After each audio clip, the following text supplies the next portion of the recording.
It is. All right. We should be live. Woo! Thanks everyone for joining. I usually give the viewers a second here to start catching on that we're amazing and we're live.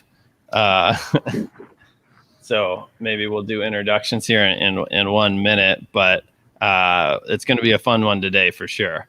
I'm very excited about it. Welcome to Coffee Talk. Yeah.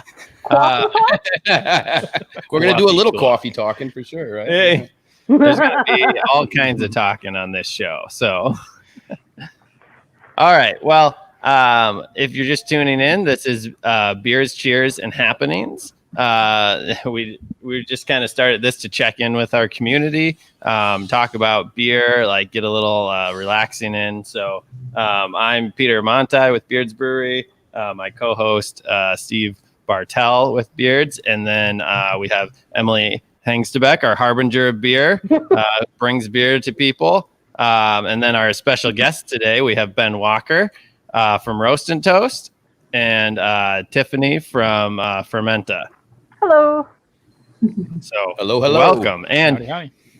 Today with guests, as always, if you guys have questions for the guest or questions for us, we'll make up some kind of answer. We'll have all the answers. They won't all be the right answers, but we'll have answers. Yeah, so please throw your questions or just let us know you're here in the comments, and that would be great. All right. Well, I think today let's jump in with a little intro to why this group, right? And so we did a couple things with Emily, who's been on staff with us for a while now, is a member. And are you on the board, Emily? I am, yes. Yeah. So I'm kind of I started as an enthusiastic member, and then I moved How into. about give the introduction quick of Fermenta, and then maybe the project, since you're very knowledgeable. Oh well, thank you. We have backup for you in case you mess up.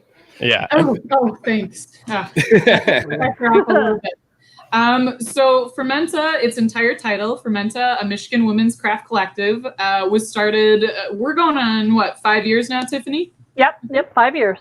Yep, 5 years ago by a group of women who kind of saw a lack of specifically education for women who wanted to get into the craft industry, and for professionals who were already in the craft industry and wanted to offer support. The craft beer industry, to be right. specific. Craft industry. Oh, really? Just one part of it. See, I didn't even know that. Yeah, so Fermenta stands for all fermented beverages as well as food. So we support all of it. Okay. Yeah, the food was a fairly recent thing for us. So we're kind of trying to make sure that people realize that. There you go. Because when you look at us, you see liquor, you see beer, you see wine, and you see things like kombucha. But do you know that we also do cheese? We also do kimchi. We're trying to get more people involved with that sort of thing. So it's, like I said, pretty new.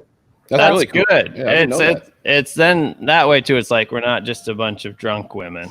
I mean, I'm kidding. That happens every now and then, I'm sure. maybe. But at least you get a good base. You're saying there's food for a base there, you know. No, Right. I think that's a very natural extension, though, because I've talked a ton about making cheese, which we've never done here, but it's on my list of things. Like, I think people that like crafting things, and that's kind of we have a show called the What's Your Craft Show. That's kind of the common theme. It's people in all different industries. You know, we did a race car team, and we did a musician, and we did some people, artists in different mediums. But finding those common threads, I think people that craft rarely stick to 100% one thing, you know.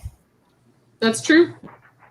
Yeah, and this way it can kind of expand the horizons. You know, if you know you're, a pretty well experienced and educated craft beer drinker, maybe you want to try out wine or, try kombucha, or you want to start pairing them with food. So kind of guide your palate and develop your palate as it goes. So I prefer to pair everything in my life with food. Yeah, food Well, is good. yeah. Whenever the option arises. Yeah.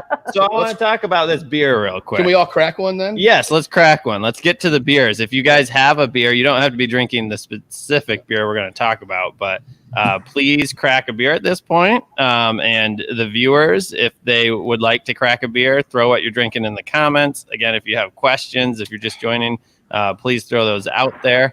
But this beer we did in collaboration with Fermenta I'm going to try to say this right, International Women's Collaboration Brew Day.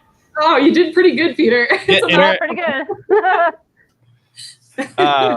So I might have got it. But anyways, Emily, do you want to talk about this beer? And then maybe Ben Walker, you had a hand in this as well, or Roast and Toast had a hand in this. So maybe you can highlight some of the special ingredients.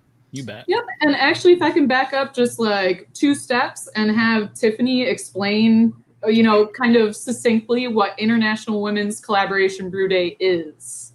And then I'll jump into the beer.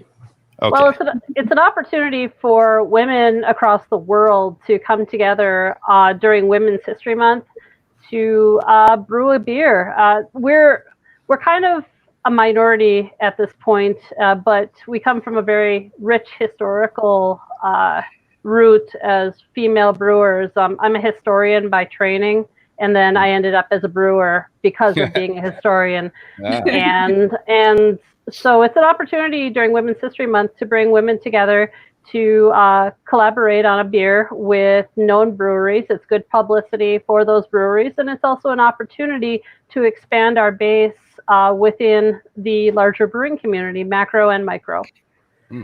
So that's you're saying that everybody's brewing the same recipe? Is that how it works?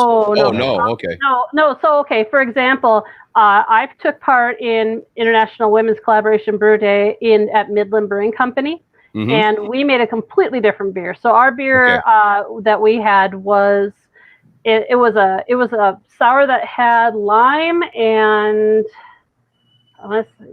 mint, and it was a lot different than a coffee beer. But it was never a cape, which is by their female brewer that is there, Leah, and she developed the recipe. We came together, a bunch of us, and we brewed this beer, and they serve it on tap there now. I'm not sure if they still have any, but it was pretty good. Yeah. So, but everywhere, all different ones, all different beers. So. Yeah, and I think that's a good segue to, kind of Beard's history with International Women's Collaboration Brew Day and with this guy right here. So our favorite Beards in and of itself has always been an awesome host for these brew days. Peter and Ben have been allowing me to kind of, have that opportunity to create a recipe, to try out brewing, to see if I like it. It's that kind of that one day a year where we can really open up the brewery to customers, to community neighbors like Roast and Toast, and really invite people in to see what the process is. And if it's something they'd be interested in trying out, either commercially, professionally, or just as a hobby. Sorry, I actually misspoke. It was never a dress. That's what it was called. Sorry. Oh, okay. I don't want to give bad props to that. So yeah. And half the fun, of course, is coming up with the name for the beers. So yes, absolutely. And the thing about that one is, sorry, I'm interjecting here, but she actually donated part of. She dedicated that beer to their local women's shelter in the area, and I do believe they gave part of the proceeds to them. So that's and Midland needs it right now. So yeah. So anyway, sorry. No, it's okay. No, that's what we're here for. We're here to talk. The history is a lot of fun. There's a lot of pieces that kind of come together. So with the beer we did this year here at Beards. Yes, at Beards, totally different beer. It features some coffee. There was some unique things there. Ben, do you want to give a little bit of insight into how the collaboration went? Did Emily reach out to you? And there's, I think, you reached out. Perfect. Yeah, so Roast and Toast got involved with a international group called Cafe Femenino, which is a women-led group empowering women in third world countries that are producing coffee. Oh, wow. So it's a really awesome thing that they're doing because they're just trying to empower women worldwide on a global scale. And so we had just gotten a couple coffees in from this cafe conglomerate here. And we said, this would be really fun to do a beer. Reached out to Emily because I know Emily is part of Fermenta, and she took it and rolled, and we had a lot of fun tasting coffees and discussing beer styles to get this rolling. So, and the other fun part about this too is my roasting crew at Roast and Toast is all women too. So, wow. Cool. every step of this process has been female driven, and I think it's awesome. So there's a craft, right? Does coffee roasting fall into? I think it's going to very Fermenta? shortly. If it It hasn't seems already. like it. Yeah, He's working on it. it's maybe not 100% fermented, although there are fermented coffees, right? Well, we fermented this one. Yeah. Okay. Yeah. Could be fun. So the beer we're drinking is the base is a saison, and it's a Guatemalan. Did you say, Ben? Yeah, coffee. Guatemala. I think I'm pulling up their stuff right now. They've got over 160 women participating in Guatemala in this. You want to hold that back up, That's Emily? amazing. Oh, Yeah. that's a beautiful color too. Look at So- that. that was the goal, was to make a really nice saison beer that had the saison color and didn't get polluted down by coffee and become black like so many coffee beers do. Oh yeah. So Beards was kind enough to throw together some ideas for us on the saison. And so in just a second, I'd like you to explore a little bit like how maybe that was achieved in the process, the color, keeping it light. But I just want to do a couple shout outs. We have Jake watching, Mary Southwood watching. Thanks for watching, guys. And Jake? again, if anybody's new, we're talking with Ben Walker from Roast and Toast, and Tiffany from Fermenta, and Emily, our own Emily here at Beards, is also a member of Fermenta. And we're talking about a special beer we made for International Women's Collaboration Brew Day. You got it again. All right. Yeah. So if you got questions, please throw questions in the comments, and we'd love to address them. Any topic. This is a rare occasion to ask a question about craft beer and craft coffee in the same conversation. In the same breath. Yes, we have. Well, I'm so Fire interested away. to learn more about craft coffee. I'm not even joking. I went to a local, when I lived in Mount Pleasant before I became a brewer, I went to our local coffee roaster there and asked if I could learn. And I just never got the opportunity because we bought a house here and I got my job really fast. So, but yeah, it's so cool to learn about that kind of stuff. One cup at a time, man. That's what you gotta just start drinking it. we got the whole day covered here. We got the wake up with the coffee and then afternoon. Yeah. Afternoon. Fantastic.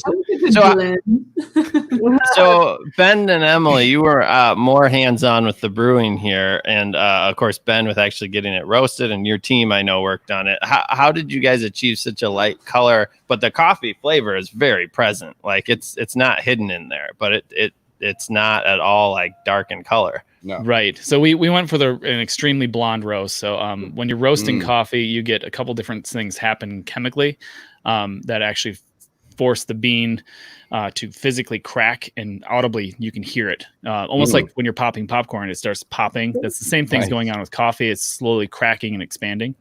So we're basically just at first crack.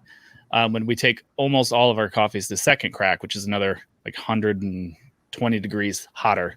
You mean in like the a roaster. single seed's cracking 2 times? Is that what that literally means? Yep, Okay. exactly. Yep.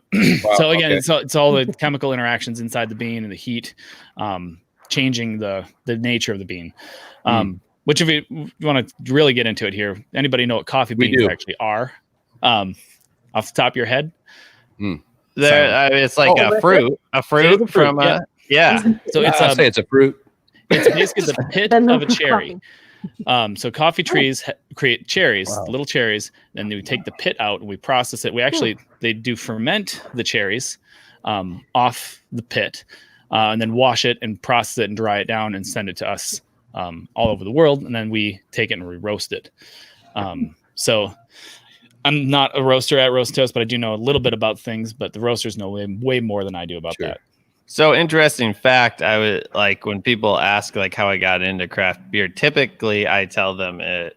No, I pretty much always. I mostly tell them it came from baking and coffee. That's what I first got into as a craft, and really enjoyed those two things. So I learned a fair amount about coffee. I'm by no means an expert, but I have tried my hand at roasting it in a pan, which is a brutal way to do it. It is.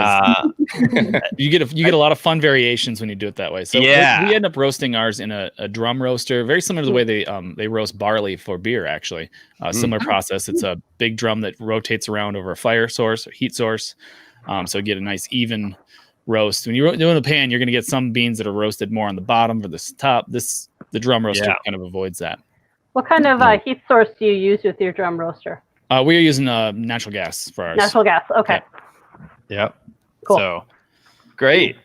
Yeah. So this beer we're talking about today is a lot of fun. It's on tap at the pub right now. So if anybody wants to order a growler, you're welcome to do that. Have we even said the name of the beer, or are we just kind of dancing around that subject right now? That's a good What question. is the name of the beer? I'd really like to know. Because there's an argument going on about the name of the beer. Yeah, that's There's true. not an argument. It's a happy. Emily, Let's settle it. Let's settle it right here, right now. All right. Well, in regards to just, throwing it out to Fermenta and Cafe Feminino for, the collaborative aspect for women, the brew name on the sheet is Fermenta Feminino. Ooh. Okay. I like Its cool that. behind the scenes name is Guada Cezanne. Guada Cezanne. That's good. It's really fun to say, so I think it's a win-win. Yeah, Maybe you should combine them, I think it needs to be in the description. The style. The style Yeah. could be the Guada Cezanne. There you go. Yeah. I like it. I think beer great. menus will let us put that as a style. You just put other. They probably Maybe, put other. yeah. There you go. We might have to put it in the description. We'll fight beer menus. We'll make it happen. Yeah. Tooth and nail. Well, this was a fun project. Another part of the brewing of this beer, and I think a lot of the brews for International Women's Collaboration Brew Day is to get people to come out and support it, right? So we had a little crowd of folks here at the brewery who got hands-on with being able to brew it a little. Emily, you kind of headed that up. Do you want to talk about that experience? Yeah, it's a lot of fun. I think it's kind of the most fun aspect outside the actual, making the recipe with your community partners. Don't worry, Ben. I had fun with you and Hillary too.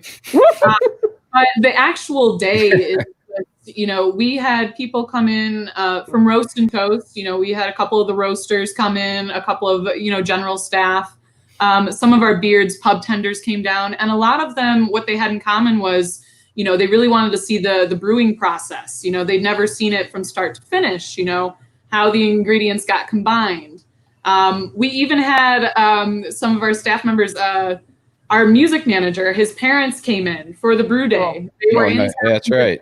And they thought it was like the most fascinating thing. It was adorable. They were, and I think the best opportunity is everyone has the chance to get hands-on as they want. We are there to answer questions, explain the brew process, but usually, one of our head brewers who heads it up, he knows how to brew beer. He really wants, our brewer here, Mike Benienda, was the one who took point. We invited anyone who wanted to, throw the mash into the system, watch it swirl. Throw the hops in with the hop addition. It's just a kind of fun, interactive day. It's educational, it's fun. You get to drink beer, get to ask questions in a very, low pressure environment. So It's in the spirit of International Women's Collaboration Brew Day. It's all about education and camaraderie and coming together. So, the education is a big part. So giving people hands-on times, at least from what I understand. Yes. Tiffany, how was the collaboration day? You said you did it at Midland this year? I did. So I was when I got into brewing, I was an intern with Kyle Sanborn at Midland Brewing Company, and so that's kind of where I got my chops. They ran a great and a fun time. Like we went there and there was a good turnout, including Angie, our president, and Mary, who is our treasurer. They stopped by briefly to check it out, and everybody got to have a hand in it. Even the ones that were a little afraid to take part, they said they were going to ruin something. We convinced them that they could throw some lime peel in, that they could stir if they wanted to stir. You know, they could. You know, we educated them about what mashing was, what lautering was, what boiling was, and what have you. And they got to help us transfer it to the fermenter. So I mean it. And then they provided us lunch for free, which was really great. And it gave us an opportunity to get to know some folks. A benefit for Fermenta is we got a couple members from that. But the bigger benefit for me is just knowing that those people can go and tell somebody else, whether it's a woman, whether it's somebody of another gender, hey, you know, I did this thing. Let's try this out. Let's see if we can do it. Let's try it at home. Or, you know, hey, this floated my boat, so maybe I want to go to school for it, or maybe I want to try to get a job at a brewery. So it was wonderful. There's really no comparison to hands-on experience. No, you can read about something, but until you get in there, I'm 44 now, and like weekly, I'm like, oh, like, okay, so I just started working on my boat recently, for instance. I always paid for it. But, you know, watch some videos on YouTube, buy the right stuff, dig in there. But, you know, until you actually get your hands on it, you really don't know. And then once you do, you're like, you almost feel silly for how simple things are. Like you're afraid to take the step into the realm. But then once you do, you're like, oh, okay.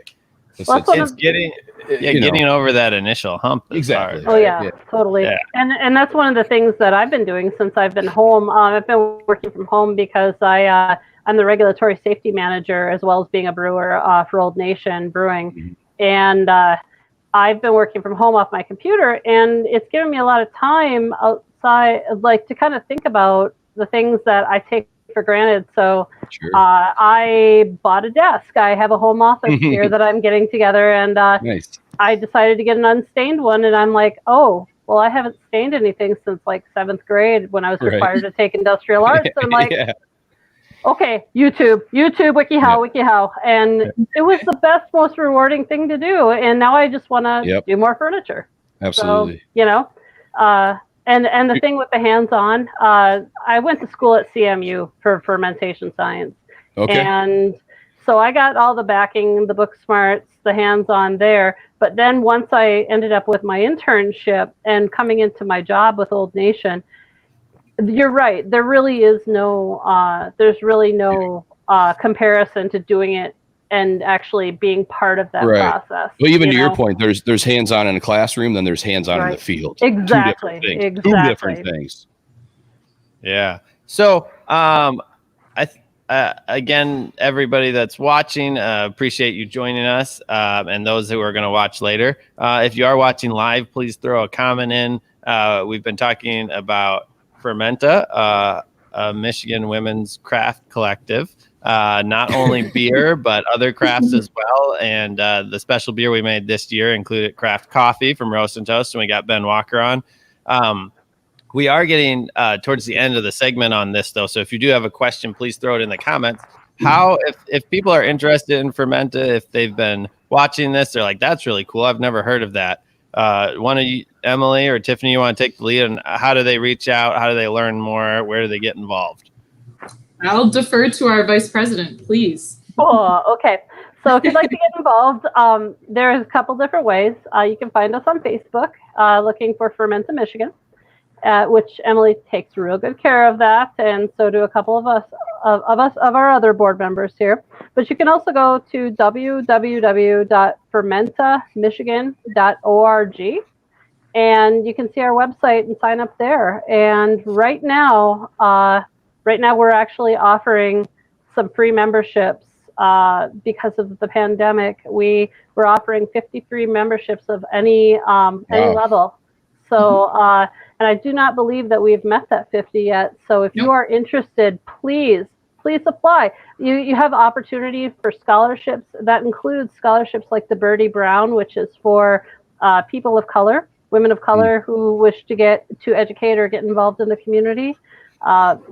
Things like classes through Cicerone, which is kind of like, if you don't know what a Cicerone is, it's kind of like a beer, learning how to taste beer, how to pair it with food, what have you, like a sommelier for wine. Yeah. Classes through Siebel Institute, which is very prestigious and very expensive, and memberships to things like the Master Brewers Association. So there's a lot of opportunities, and if you can get on the boat for free, I mean, what do you have to lose? Who doesn't like free? Free is I great. know, right? Yeah. I do have one question about that.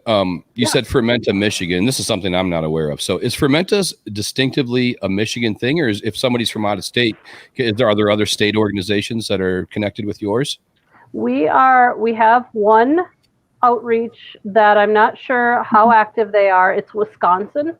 Okay. And that they are still in the organizational process. Okay. But I mean, I don't know how we'd feel. We'd have to talk about it as a board, but I would be cool with having.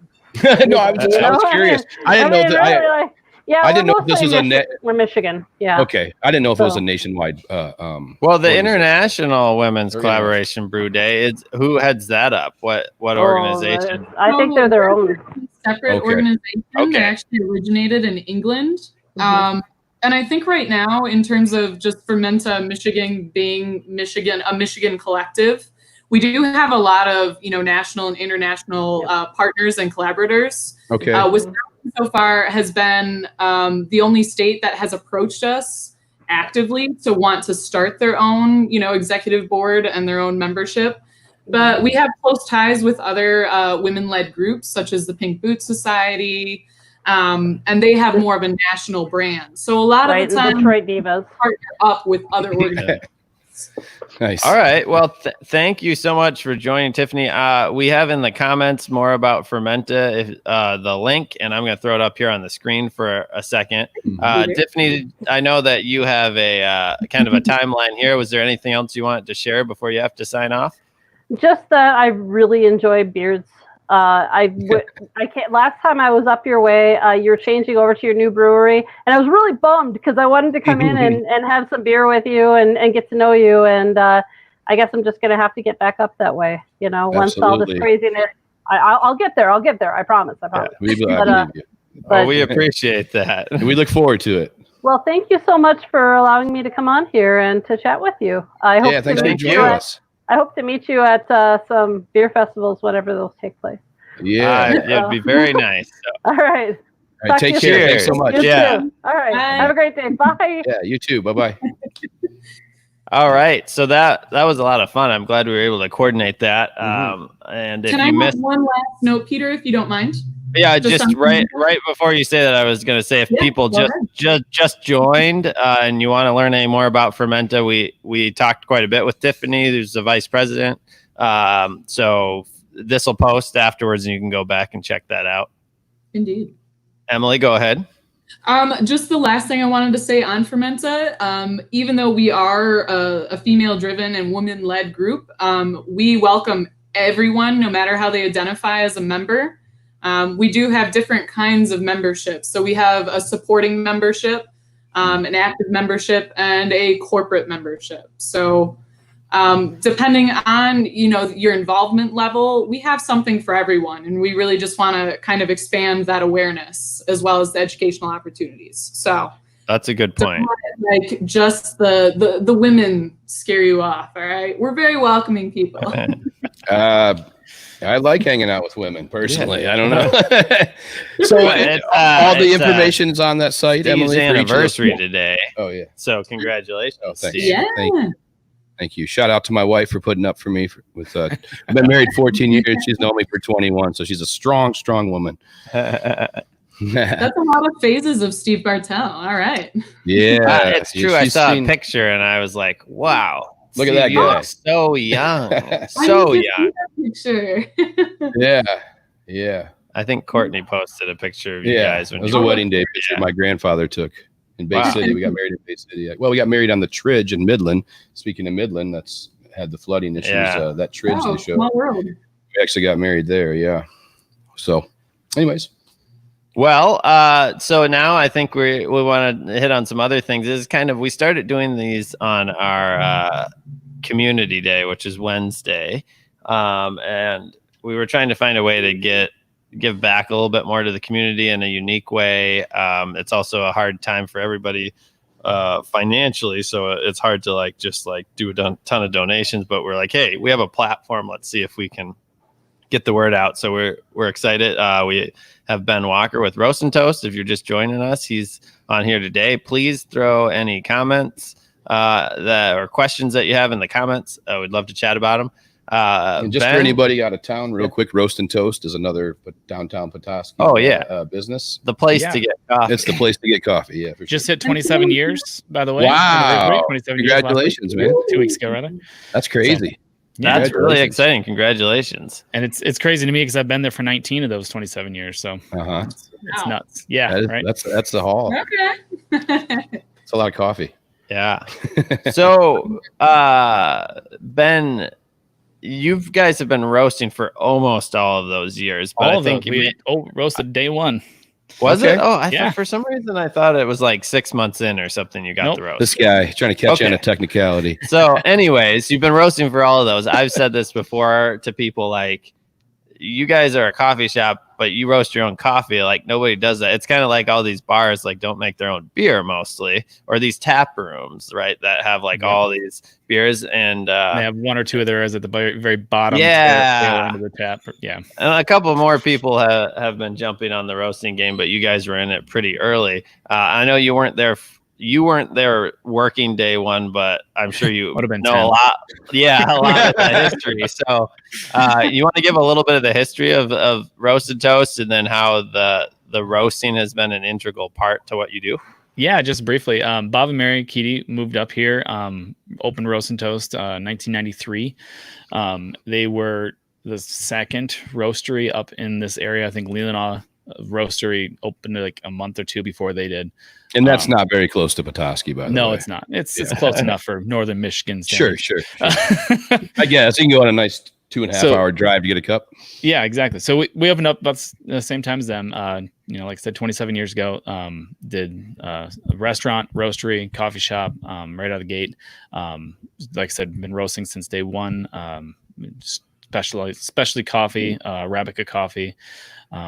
And Bob went to all the classes from the Specialty Coffee Association of America at the time, and learned all about coffee and just went at it. It's been a lot of fun since then. So, speaking of crafts and all those fun things, we keep going more into different menu options and ideas and things like our crafts. And we've got, like I said, 2 great roasters right now, Hillary Davis and Maria Becker, that are both SCA trained roasters, and they're doing a great job for us, and they're having a blast. So that's awesome. Yeah, that's awesome. Yeah, thanks for sharing that. What beer are you drinking here? Me personally, I just finished up homebrew. So speaking of watching people brew beer, I brew my own beer, and kind of got into that with some friends. And have had a lot of fun. I just finished drinking a barrel-aged rye stout, which the wonderful Colin and I kind of headed up with the Uncle Homebrew Association around here. So I brew a batch in honor of him every fall to remember Colin. So shout out to Colin, shout out to Rachel. But it's a fantastic beer. I think we should brew it down at Beard's. Just let's do it. I mean, a lot of people watching probably don't know. Obviously, Colin worked for us for a brief period of time as well, and I think that kind of stuff is very special. It's a great way to remember on people, and like the impact that I think it's so cool how beer can be that, like. On our growlers, we talk about beer being a social experience, and I think that it kind of brings life back to situations, kind of. So, for sure, I'd love to do it. Let's get it on the brew schedule. But the next beer that I'm going to be cracking here is a Grizzly Adams I found in my beer cellar. So this, if anybody can see that here, Grizzly Adams, fantastic for beards. So we'll see how it tastes, right?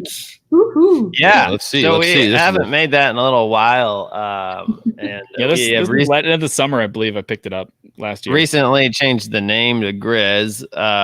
Sorry, copyright not to infringements. compete. Yeah, not to compete with any other famous bears or bear handlers. Yes, or bearded of the grizzly individuals. type. Interesting story. The guy that played Grizzly Adams in some of the movies reached out to us and was like, "Will you send me a 6-pack?" Because and he had sent pictures. He's a bear handler, like a legit bear handler. And he had he's like, "I'll get pictures with bears." I don't know what happened there. Did we send him? I never heard back from him. Remember, we were all so excited, and I was like, "Can we come visit your bear farm?" Well, sometimes those bears go bear. I don't know. That's good. I like it. Pun. Fantastic. Ooh, that's good. The hops Hey, Ben, died down a bit. Yeah. I have a question about Roast and Toast. It's got that really cool entrance outside. Is that something that was from the beginning with all the coffee mugs that are cemented into the entrance there? No, the coffee mugs were added in 2000, I believe. Okay. Year. We did a big remodel right about 2000. It was right before I started there. So from my perspective, yeah, it's always been there. But it was originally just a brick face in that shape from the previous business or businesses. But it's very cool. That was one of the first things I noticed downtown when I first moved here driving through. It was like sticks out in a good way, like a sore thumb. Yeah. It's very good. It's a big art piece is what it is. It is. Artist, I'm like, oh, look at that. That's amazing. My favorite is watching all the children trying to use them as rock holds for rock climbing. And it's like, no, please don't pull them off. Stay off the handles. That's always tough. Yeah. Maintaining things is the bane of building ownership. Indeed. Yeah, whatever you do. So here's a question for Roast and Toast. I've been coming up to Petoskey since I was pretty young, but Roast and Toast didn't really hit my radar until right before I moved up to Petoskey 5 years ago. And I guess I'm wondering, since it's been around for such a long time and been roasting since day one, have you guys always offered the food and the smoothies and everything else, or was it added, piecemeal as years passed? We've always had a food menu of sorts. Bob has his history in restaurant management, so he did a lot of that down where they were from, and so he came up here to open a restaurant, and the coffee was cutting scene at that point. Starbucks was 93, 90, somewhere in there. Right. No, 90. I don't remember. It's somewhere in there that they started getting big. So coffee was very, very trendy at that point, and everybody wanted to get in on the scene, and we jumped right on it. So we did have food right out of the gate, especially baked goods and things like that in the morning, but also sandwiches and stuff for lunch. I believe he even had like a shrimp dinner and roasted chicken for night. Wow. Yeah, he went through and did that stuff. So that's kind of where City Park is kind of morphed off to open, because Bob and Mary opened City Park with a Wine Guys restaurant group. And then Palette Bistro as well. So they've kind of been able to express that side of themselves in those areas as well. So, I always thought it was cool that Roast and Toast, I wouldn't say most people think of them for dinner, but whenever I go there, you guys have good dinner stuff. Used to. We've 86 dinner for this summer because of all the craziness going on. Sure. Absolutely. And everything is up in the air. It seems like these days. It used to be like we're always really cautious making changes. Now it's like every week something's different. Yeah. It's like, well, let's try it. Yeah, exactly. I will say, no matter what, Roast and Toast is one of my top 5 favorite reading spots. So no matter what, you've got the good windows and the good hutches for just a chill spot. I feel like Roast and Toast is, my business partner, Ben, worked there at one point. My sister worked there. I never worked there, but I always enjoyed it. And you did a lot of work there. I remember before the Beards opened, you and Ben were sitting in that front window for days and days and days on end. That's true. I did work. That's right. I didn't work for Roast and Toast, although they might have been single-handedly funded by our coffee consumption for a while. Man. Yeah. You're kind of like Kramer and Seinfeld. You're always there. So maybe I was single-handedly funded by Roast and Toast.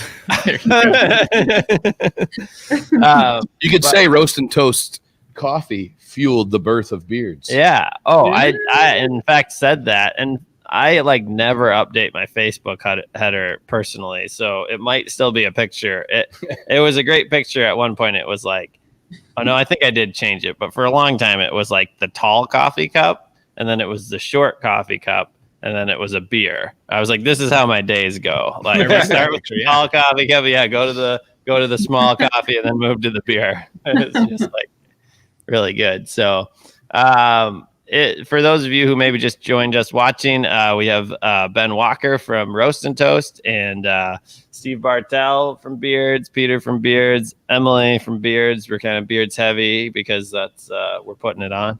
But anyways, we're just talking today a little bit about things, beers, cheers, and happenings. So anything going on. If you got questions, please throw them in the comments.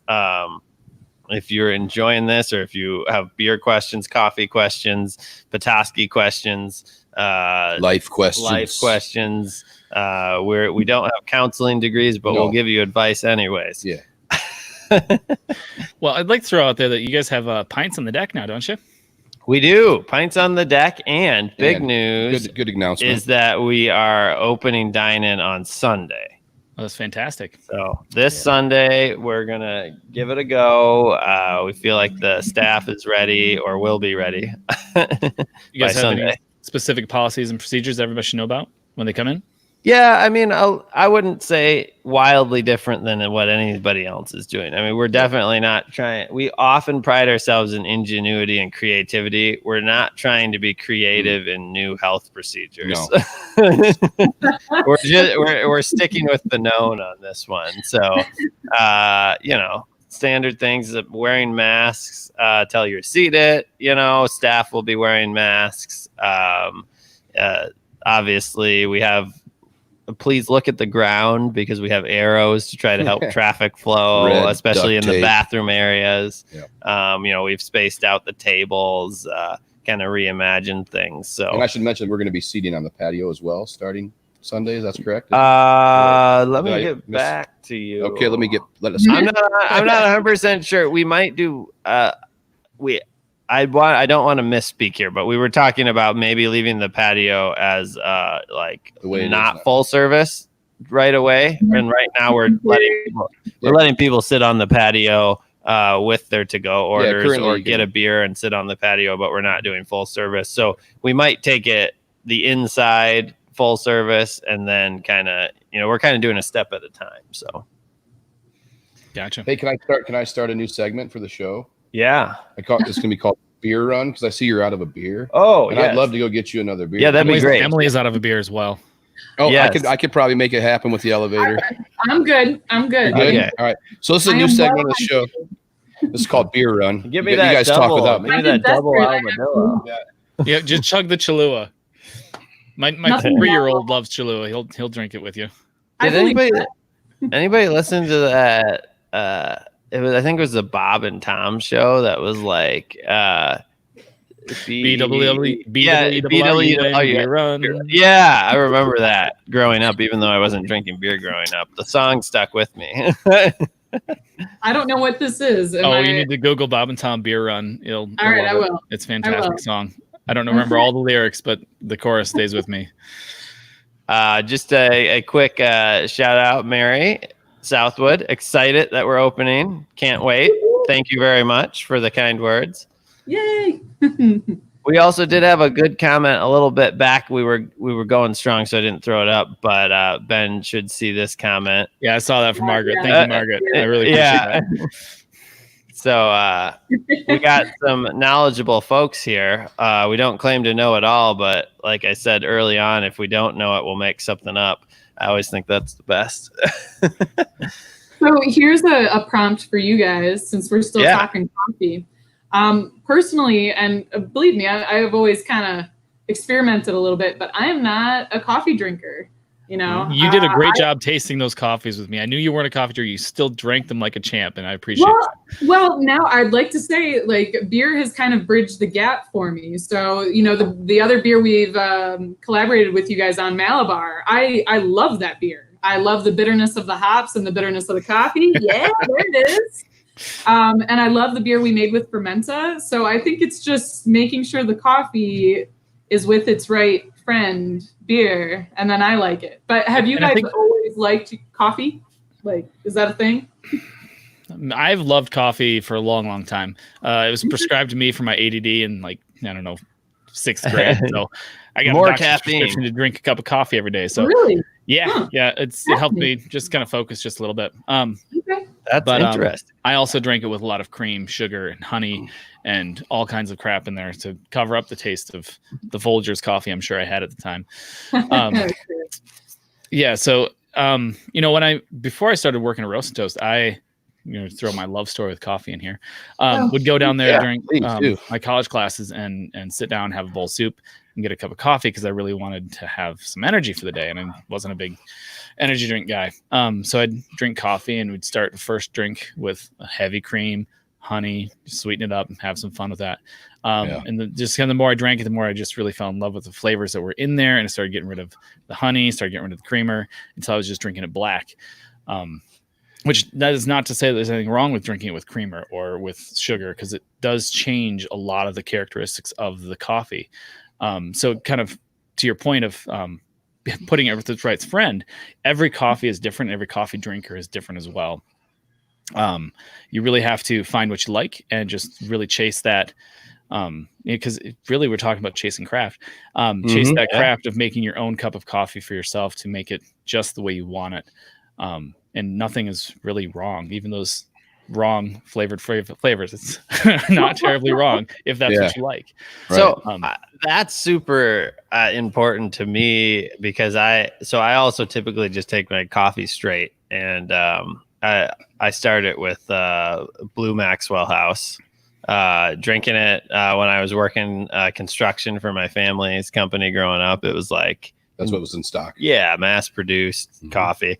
But I mixed in cream and sugar in the Blue Maxwell House days for sure.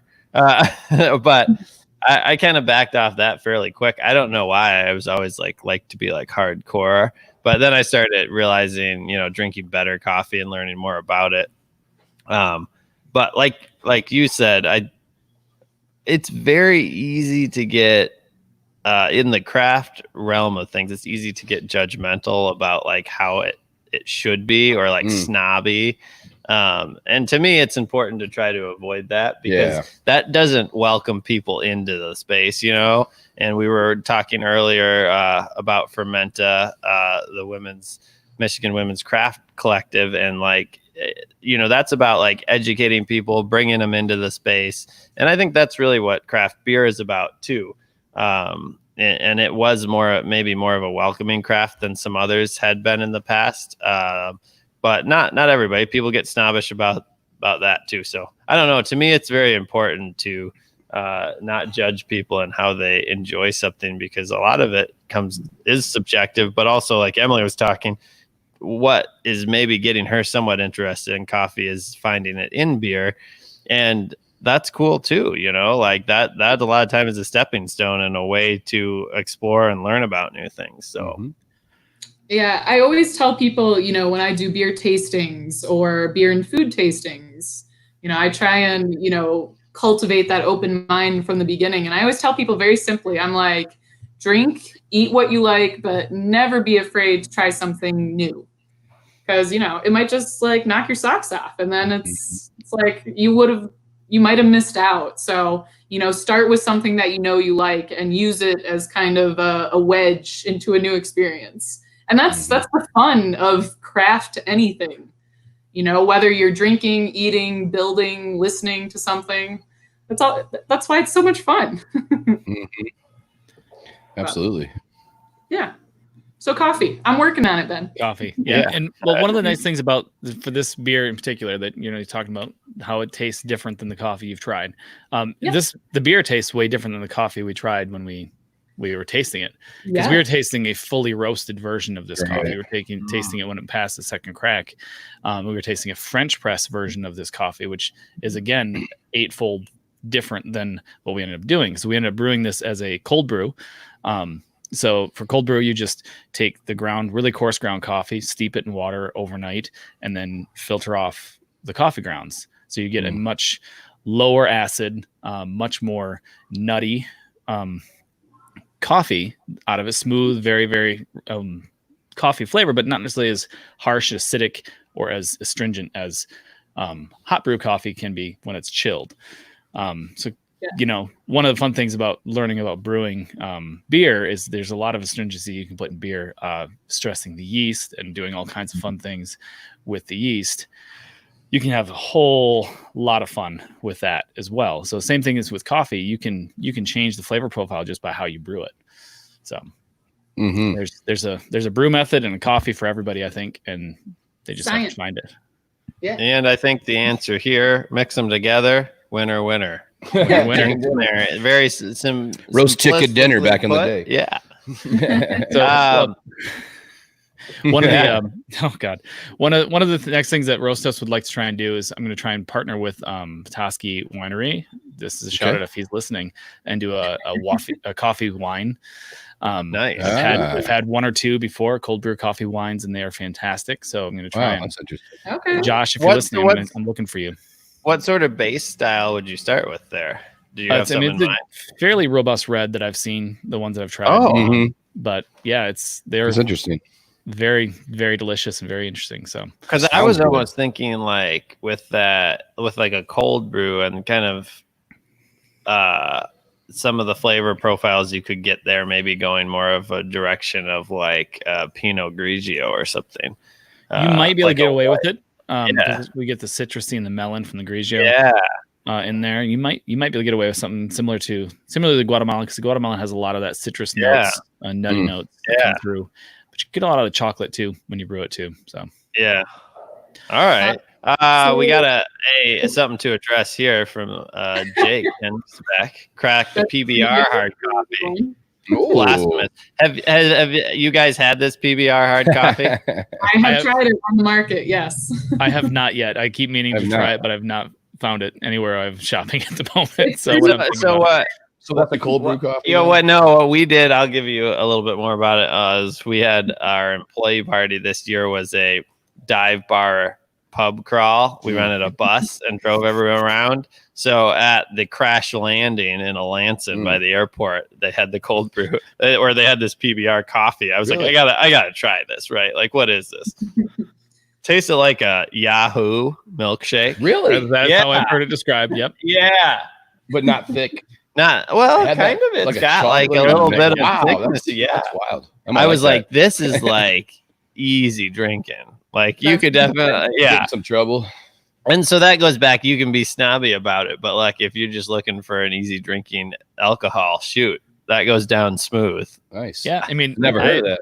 I buy PBR at home, and that's a staple in my fridge. Not that I'm borderline too hipster here, but I do I do like PBR. PBR is one of the cheap beers that I really do enjoy, and obviously I brew beer as well, and so you can like a lot of different things. Like I said, make it your own. Hey, PBR is kind of Michigan centric, anyways. Grand Rapids is ranked number 4 in the nation for the most PBR sales. So you're just helping in our statistics a little bit. There we go. Grand Rapids aggressively consumes PBR. Yeah. Well, in New Holland, right? They work with Pabst for distribution. Yeah, they do. The last few years. It's a small world. It's easy, again, like we talked a little earlier, it's easy to become snobbish about things, but I think, it's cool when people work together on stuff. So, well, I want to thank everyone for joining. I'm going to kind of give a last call out there. If you have any questions, please throw those in the comments. We're probably going to wrap up in the next 5 minutes. We have Ben from Roast and Toast on right now, and we have been talking about coffee, beer, beer, and coffee, wine. So all kinds of things. Maybe you have a question about beards. Maybe you have a question about Roast and Toast or any of these topics. Throw it in the comments. We'll hit it up here at the end. And Ben, if there's anything else you want to touch on. Yeah, that's what I was just going to say. Do you have anything you really wanted to share? I see you have a Star Trek something in the background. Yeah. Oh, yes. My child's Star Trek pinball machine. Ooh, that's classic. killer. Yep. That's Very from cool. 69, I think. No way. Yeah. Very cool. One of the solenoids is busted at the moment, so I have to fix it up a little bit. But it is fun, and if I can reach the switch, I'm gonna flip it on. oh yeah, Oh yeah. Sweet. it's gonna. So yell I at us gotta here in a come. second. I gotta come over and try that thing. You So better. You had better. We're allowed to have gatherings of up to 10. I'm just one person, so if you want to invite me over, Pinball tournament. Sounds like fun. Now, Yeah. Quick shout out. One of my favorite breweries in Kalamazoo, One Well. If you guys ever get a chance to get down there, yes. the owner has a pinball habit, and he bought too many pinball machines. So to save himself from a divorce, he opened a brewery to put his pinball machines in. Attaboy. Smart That's move. Wise. That's the story I heard. I'm not sure if there's any validity to it or not, That's but they have hilarious. pinball tournaments and leagues, and it is That's great. fantastic. Heck yeah. We've That's so been fun. to their space, so definitely double shout out. Great beer and tons of pinball machines. It was a lot of fun. Yeah, I'm unfamiliar Yeah, myself. So that's a fun spot. I've been And there. they as well. have a fabulous coffee beer as well. I'm trying to remember the name of it right now. It's a Wizard Bean something or other, but it is a fantastic coffee beer. Good to know. Speaking of coffee beers, do we have Malabar's not out right now? Malabar. We should touch on that. So huh? Malabar comes on and off. We will touch on that. I just Okay. wanted to shout out. You turned on that pinball machine, and we doubled our viewers. So if anybody has questions on pinball, Yeah. throw those in the comments. Pinball. as well. Wasn't that a movie? Pinball Wizard or something like that? Oh, it's a Song. Song. It's a song. Yeah, There you famous go. song. You guys are sitting next to the record player that would play that song. That's right. No kidding. And we got Who was that? Do you know who that was? Queen? Pinball- No, not Queen. Pinball Wizard was. You almost slapped me for saying that. Yeah, no, I'm blanking. You know, The Who. Ben. The Who. No, Yes. I'm not a musical wizard. I don't know these It things. took me two The guesses. Who. but I got there. Absolutely, I got you there. got it. The Who. So, that's great pinball. I got a friend who's gotten really into pinball lately, and he bought a machine. Was that Nickelodeon show with like the Crypt Keeper? The Crypt Keeper. That's HBO. Goosebumps. No. Yeah. That's HBO. No, Yeah, the Crypt Keeper for sure. That's Tales from the Crypt. Yeah, that was Tales from the Crypt. HBO. There you go. I'm old Yeah. as hell, man. That was on HBO in the 80s. Okay, well, HBO in the '80s, I thought it was Nickelodeon. Oh, I was confusing with Goosebumps. Goosebumps. I was confusing with that. Okay. But it is the Crypt Keeper. It is, Tales from the Crypt. Yeah.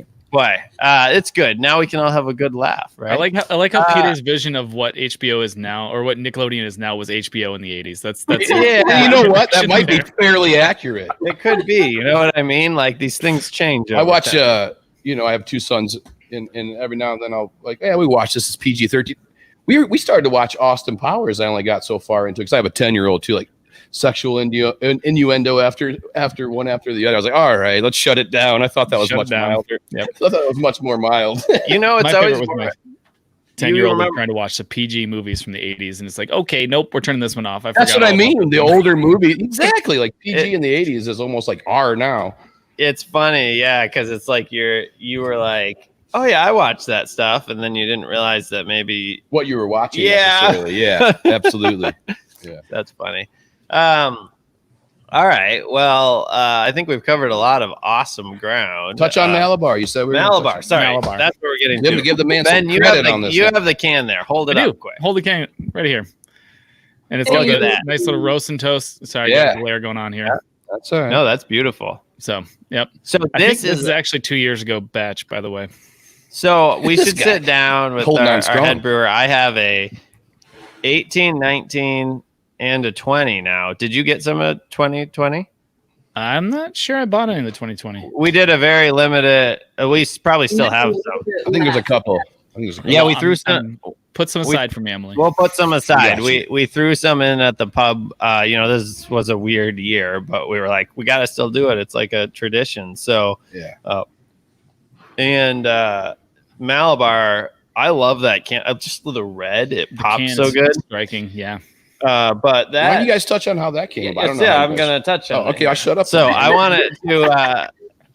So I did a lot of the brewing early on, and my business partner Ben as well. But there was a handful of us doing a lot of the brewing, and I was a big coffee person, as I mentioned earlier in the show. That I kind of got into beer from a love of craft through coffee. So I was like, you know what? I was trying to be original. We talked about this as well. We're not being original with safety procedures for reopening the pub. We're just going to stick with tried and true. But in beer, I was like, you know, I haven't really seen like a coffee IPA. I was like a coffee black IPA.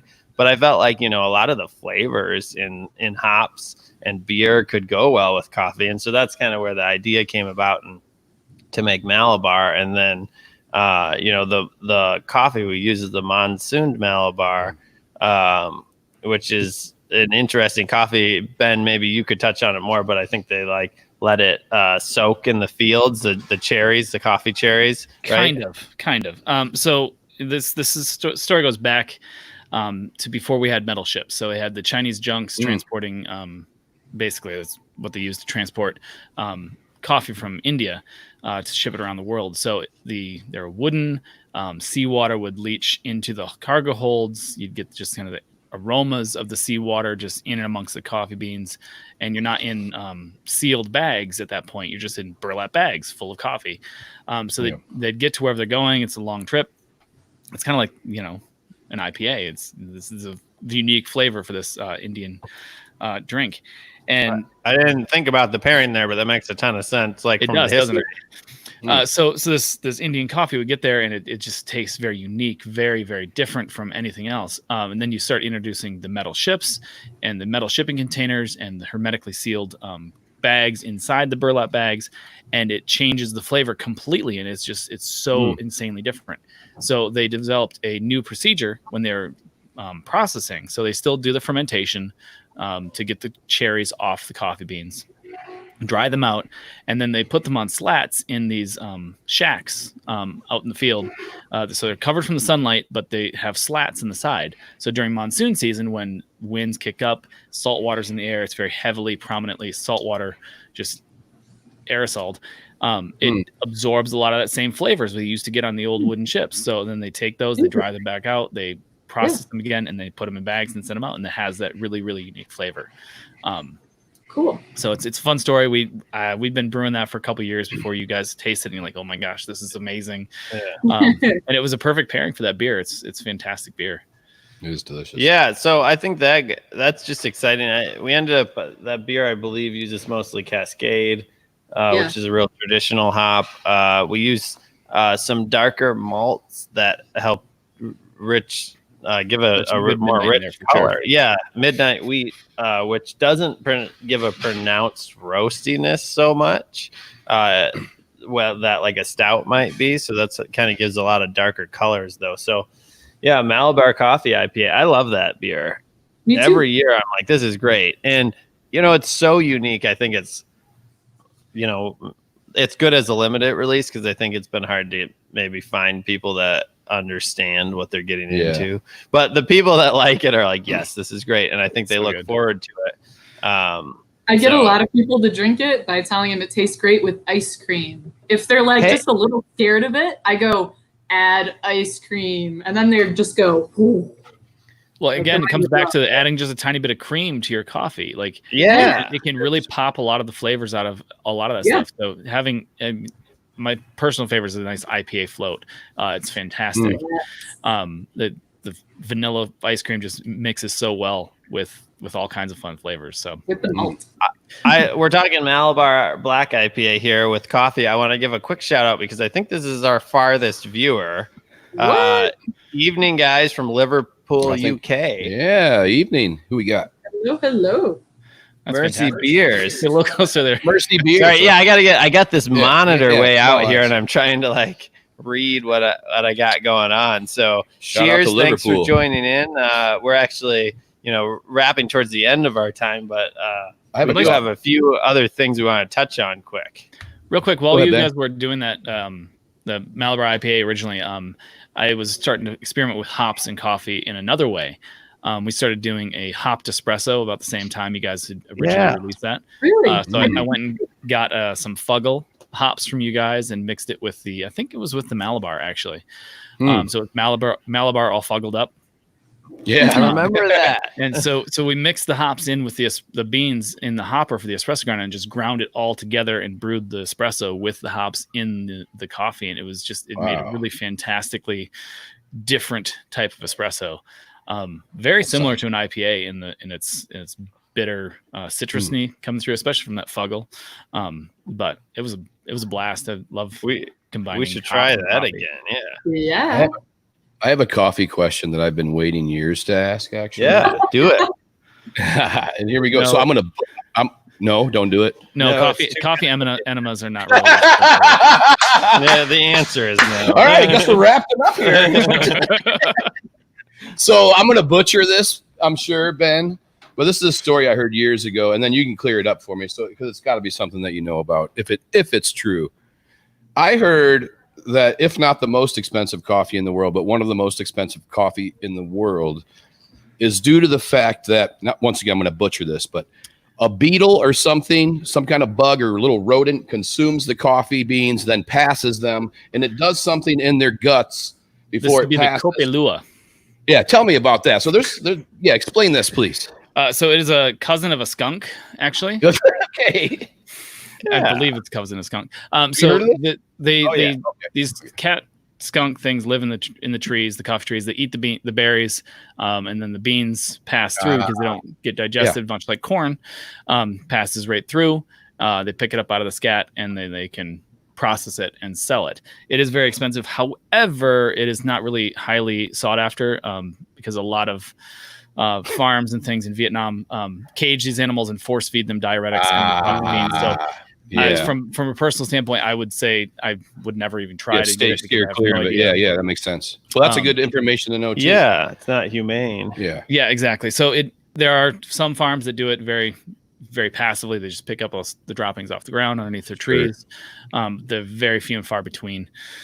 However, I met a guy who tried it at one of those coffee conventions, and he's very this guy could taste if used a bleached paper filter or a non-bleached paper filter or a paper filter at all in his coffee. He can taste the difference.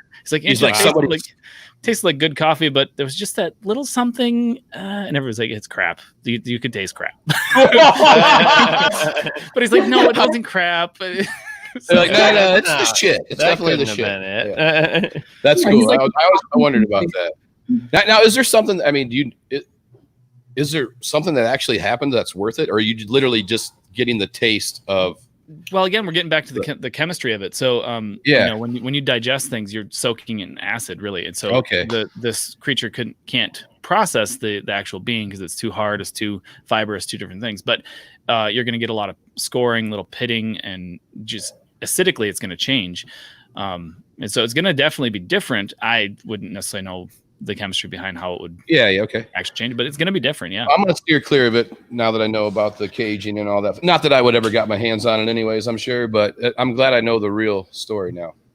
Thank you. Thank you very much, sir. We got a few more comments, but my mouse has completely crapped out on me, so I can't click them. And I think we're kind of wrapping up. So any final comments anyone here has on Ben or Emily or Steve or you? Was that your only burning coffee question? That was my burning coffee question for the last decade, maybe. I think, what we can take from all the conversations we've had is, keep trying new things, or try mixing them together, ask questions. It's fun. We enjoy what we do. So that is one of the best things about home brewing and doing it yourself and getting involved with local breweries and different organizations is you meet a lot of people, you get a lot of new ideas, and you have a lot of fun trying out new things. Like this coffee saison, the Guada Saison wouldn't have happened if we hadn't made this connection with Emily and with Feminio. It's been a blast, and try new things like Emily said. It's fantastic. Mm-hmm. Yeah. Great. I'm just going to say that because I can't click it, but Mercy Beer said his friend brewed a Copelua coffee stout at 8%. All I know is he bought fair trade. No idea if any laxatives were used or poop taste involved, which is a good end comment there. Yeah. So thanks for the feedback. And thanks everyone for viewing the episode today. We earlier talked with Tiffany from Fermenta. Emily's also on the board of Fermenta, a women's craft collective, and here in Michigan. So if you missed that, please consider watching back at the beginning when this gets posted. So we're going to sign off here. I'm going to have to step up to my computer. But thanks again, everyone. And thanks, Ben, for joining us. Yeah, thanks everybody for having me. It's been a blast. We'll see you soon. Bye, Drink guys. roast of toast. Bye.